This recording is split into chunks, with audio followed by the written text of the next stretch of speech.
ஒன்று அரசர்கள் அதிகாரம் 10. சேபா நாட்டு அரசியின் வருகை.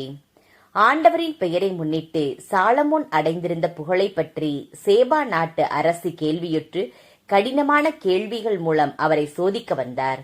அவர் பரிவாரங்களோடும் நறுமணப் பொருள், மிகுதியான பொன், விலை உயர்ந்த கற்கள் ஆகியவற்றை சுமந்து வந்த ஒட்டகங்களோடும் எருசலேமுக்கு வந்து சேர்ந்தார். அவர் சாலமோனிடம் தம் மனதில் இருந்த கேள்விகள் அனைத்தையும் வெளிப்படுத்தினார். சாலமோன் அவருடைய கேள்விகளுக்கெல்லாம் விடை கூறினார். அவர் கேட்டவற்றுள் பதிலளிக்க இயலாதபடி எதுவும் அரசருக்கு புதிராக தோன்றவில்லை. சேபாவின் அரசி சாலமோனுக்கு இருந்த பல்வகை ஞானம், அவர் கட்டியிருந்த அரண்மனை, அவர் உண்டு வந்த உணவு வகைகள், அவருடைய அலுவலரின் வரிசைகள், பணியாளர்களின் சுறுசுறுப்பு, அவர்களுடைய சீருடை, பானம் பரிமாறுவோரின் திறமை, ஆண்டவரின் இல்லத்தில் அவர் செலுத்திய எரிபலிகள் ஆகியவற்றைக் கண்டு பேச்சற்று போனார். அவர் அரசரை நோக்கி கூறியது: உம்முடைய செயல்களையும் ஞானத்தையும் பற்றி என் நாட்டில் நான் கேள்விப்பட்டது உண்மையே என தெரிகிறது.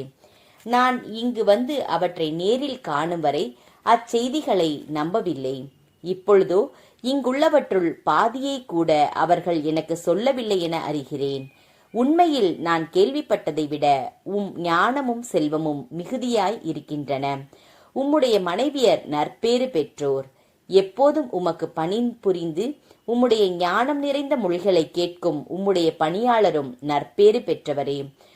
மீது பரிவு கொண்டு உம்மை இஸ்ரேலின் அரியணையில் அமர்த்திய கடவுளாகிய ஆண்டவர் போற்றி போற்றி.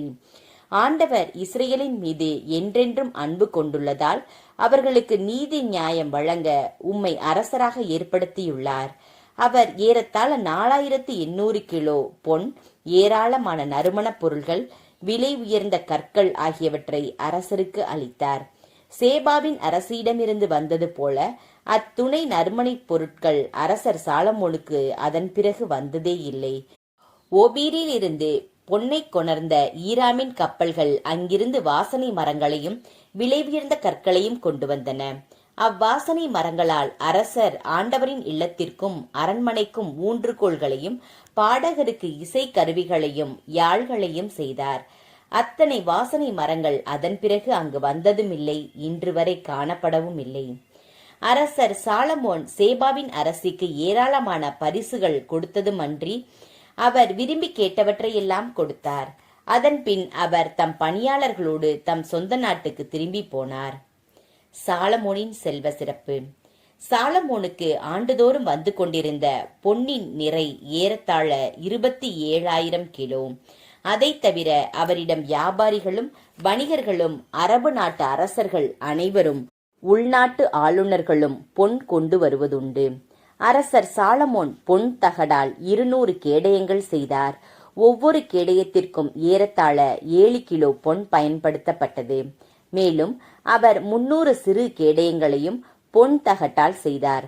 ஒவ்வொரு சிறு கேடயத்திற்கும் ஏறத்தாழ 2 கிலோ பொன் பயன்படுத்தப்பட்டது. அவற்றை அரசர் லெபனோனின் வனம் எனப்பட்ட மாளிகையில் வைத்தார். அரசர் தந்தத்தினால் பெரியதோர் அரியணை செய்து அதை பசும் பொன்னால் வேய்ந்தார். அவ்வரியணைக்கு 6 படிகள் இருந்தன. அரியணையின் பின்புற உச்சி காளையின் தலை உருவம் கொண்டிருந்தது. இருக்கையின் இருபுறமும் கைப்பிடிகள் இருந்தன. அவற்றின் அருகே 2 சிங்கங்களின் வடிவங்கள் நின்றன. 6 படிகளின் இரு பக்கத்திலும் ஒவ்வொரு சிங்கமாக 12 சிங்க வடிவங்கள் இருந்தன. வேறெந்த அரசனுக்கும் இத்தகைய அரியணை இருந்ததில்லை.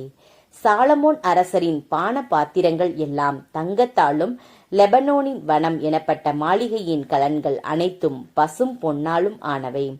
ஒன்றும் வெள்ளியினால் செய்யப்படவில்லை. சாலமோனின் காலத்தில் வெள்ளியை யாரும் உயர்வாக மதிக்கவில்லை. அரசரின் வணிக கப்பல்கள் ஈராமின் கப்பல்களோடு சென்று கப்பல் வாணிபம் செய்தன. வணிக கப்பல்கள் 3 ஆண்டுக்கு ஒருமுறை பொன், வெள்ளியையும் தந்தம், குரங்கு, மயில் ஆகியவற்றையும் கொண்டு வந்தன. உலகின் மன்னர் அனைவருள்ளும் சாலமோன் அரசரே செல்வத்திலும் ஞானத்திலும் மிக சிறந்து விளங்கினார். சாலமோனுக்கு ஆண்டவர் அருளியிருந்த ஞானத்தை நேரில் கேட்டறிய எல்லா நாட்டு மக்களும் அவரை நாடி வந்தனர். அவர்களுள் ஒவ்வொருவரும் ஆண்டுதோறும் வெள்ளியாலும் பொன்னாலும் ஆன பொருள்கள், பட்டாடைகள், படைக்கலன்கள், நறுமணப் பொருள்கள், குதிரைகள், கோவேறு கழுதைகள் ஆகியவற்றை அன்பளிப்பாக அரசருக்கு கொண்டு வந்தனர். சாலமோன் 1400 தேர்களும் 12000 குதிரை வீரர்களும் கொண்ட படையொன்றை திரட்டினார். அதனை தேர்ப்படை நகர்களிலும் எருசலேமின் அரசனுடனும் நிறுத்தி வைத்தார். அவருடைய ஆட்சியின் போது எருசலேமில் வெள்ளிக்கற்களைப் போலவும் கேதுரு மரங்கள் செப்லோ சமவெளியின் காட்டத்தி போலவும் மிகுதியாய் இருந்தன.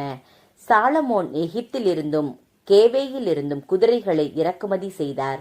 அரசரின் வணிகர் அவற்றை கேவேயிலிருந்து விலைக்கு வாங்கி வந்தனர்.